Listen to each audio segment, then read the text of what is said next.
Yo, dudes, the Empire's pretty chill. Maybe you could, join it or something.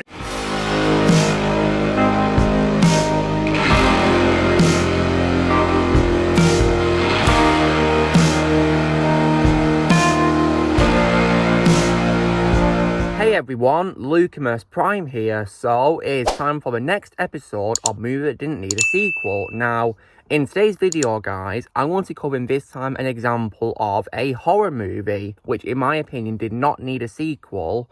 And this is actually, ironically, a sequel, guys, in which, in my opinion, this should have been the end of this franchise with regards to the characters involved in the story.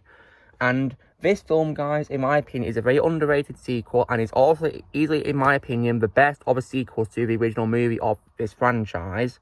And this film, guys, which in my opinion did not need a sequel, is none other than 1981's Halloween 2.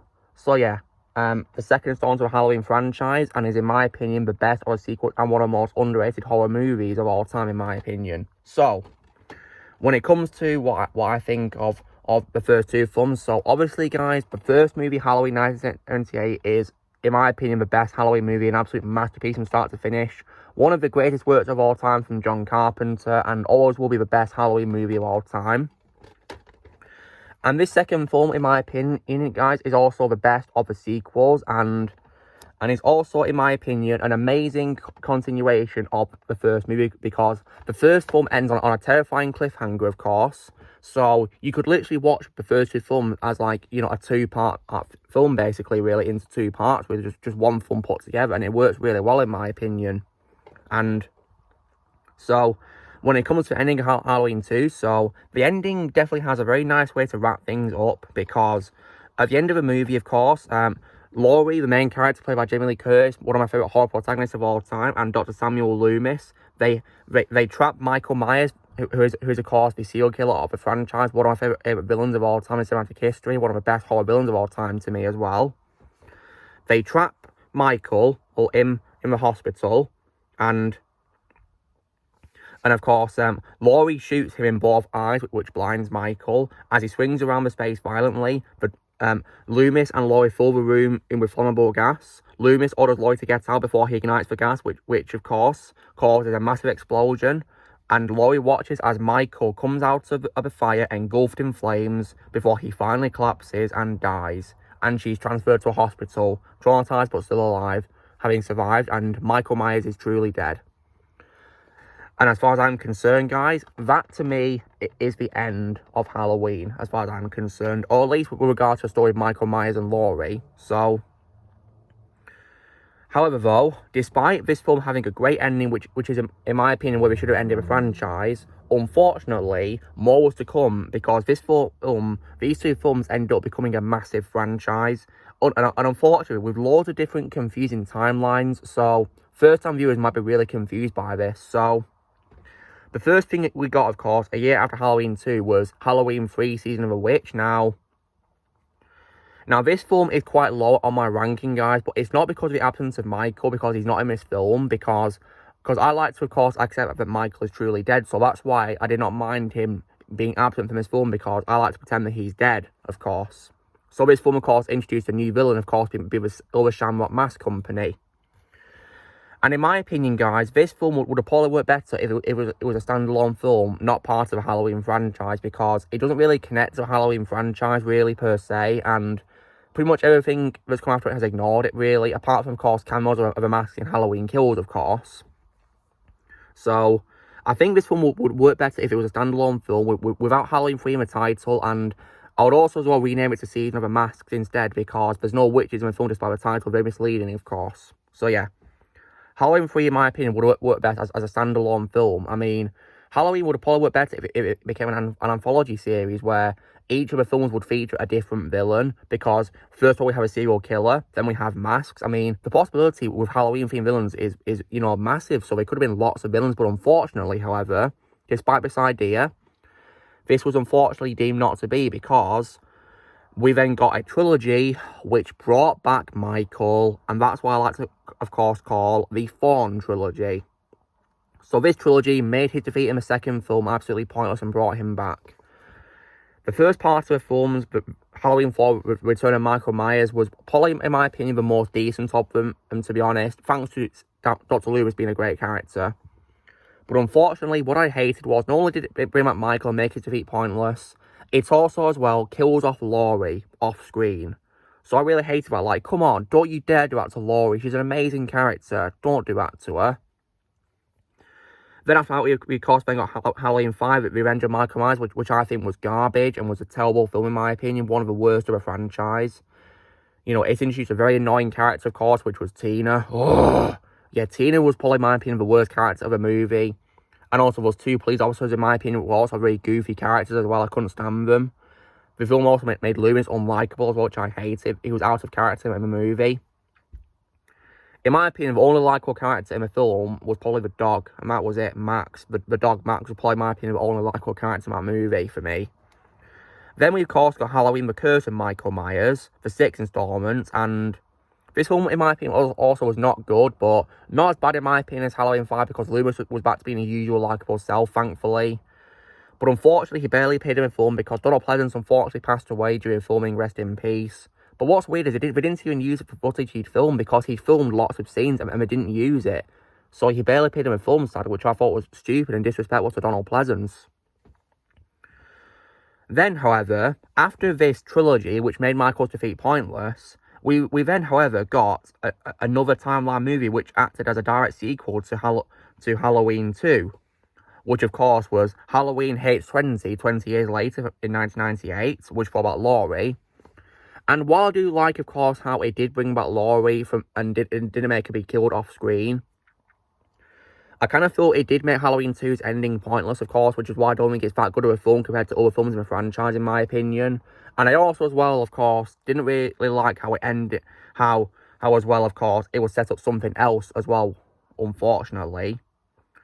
Of course, because, and this was unintentional, because at the end of this movie, Michael Myers does appear to be killed once and for all because Laurie beheads him. But unfortunately, the next movie completely undid this. Because after this film, guys, we unfortunately got what is, in my opinion, the worst of the worst Halloween films, which was Halloween Resurrection. Oh my god, right. I absolutely despise Resurrection.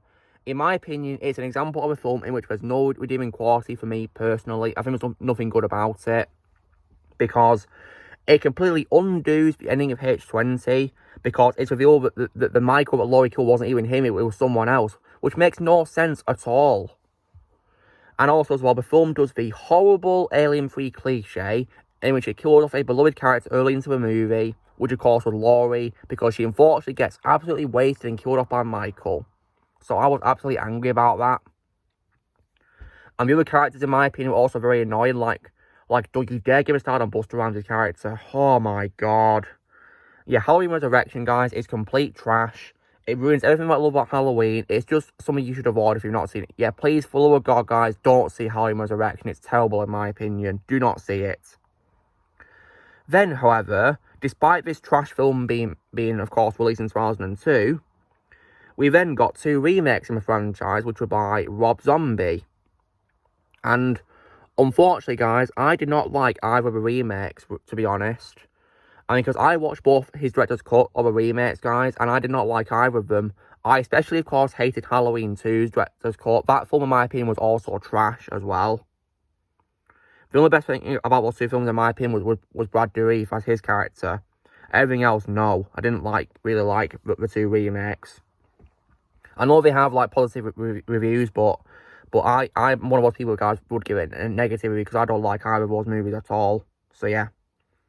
Then, however, we got a new trilogy after this, which, of course, was a trilogy which acted as a direct sequel to Halloween, the original movie, which, of course, was the reboot trilogy, which began, of course, with Halloween 2018. Now, I can just pretend that this is an alternate timeline, guys, to be honest, because yeah, these films are somewhat tolerable compared to the trash I've just ranted about now. Halloween 2018 was a decent, return to form for a franchise, I guess, but unfortunately, it does, of course, ignore Halloween 2, sadly, which I'm disappointed about, because that's, of course, my favourite sequels, and, of course, as well, I think we should have ended the films at. And then, of course, we've got Halloween Kills. Now, personally, guys, I prefer the extended edition of that movie. In my opinion, that is the true version to me. I know that the theatrical version didn't have a good reception upon release, but I personally do like Halloween Kills. If you want to watch the extended version, the extended version to me is the true version, which I'd recommend to watch if you want to see the true version. But unfortunately, the franchise ended on a very disappointing note with Halloween Ends, the most recent one of the franchise, released, of course, in 2022, in October. And this film was disappointing because, like, what is ridiculous is Michael Myers was hardly in the movie, and this is supposed to be, of course, the final showdown between him and Laurie. It's supposed to be their last appearance, and Michael hardly appeared in the movie, which was very disappointing. I did not like that at all, so I was really let down by that. And I was really let down beyond all belief. And Laurie was also underused because she barely did much of a movie, sadly, which was a massive shame. And the film also, of course, had a pointless subplot involving a character called Corey. So, like, this film barely felt like a Halloween film because of him being, like, a main character. Like, a character that didn't get developed or introduced properly. He came out of nowhere, and I didn't care about him. I wanted more of Laurie and Michael, but we didn't get that, sadly.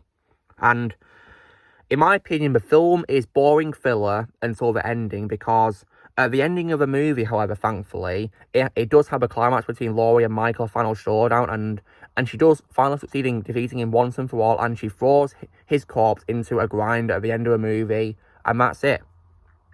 So, I really hope we don't do any more Halloween movies, guys. I really hope so. So, yeah, Halloween Ends is going to be my last Halloween film ever going to watch, guys.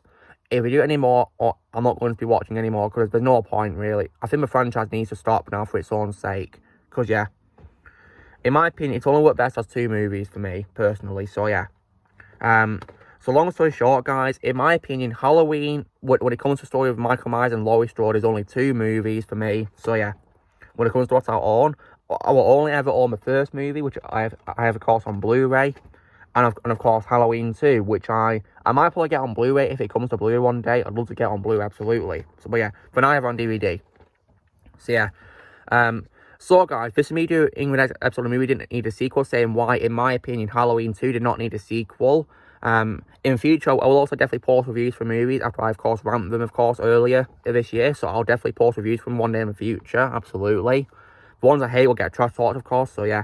So, you know the drill, guys. Be sure to give this video a like. Also, be sure to let me know in the comments what you guys think Halloween 2. Do you need a sequel or not? Leave a comment below what you think. Also, be sure to join Team Prime by pressing subscribe in the future. If you would like to be a member, you can be joined using a piece of art or in the description. And happy Halloween.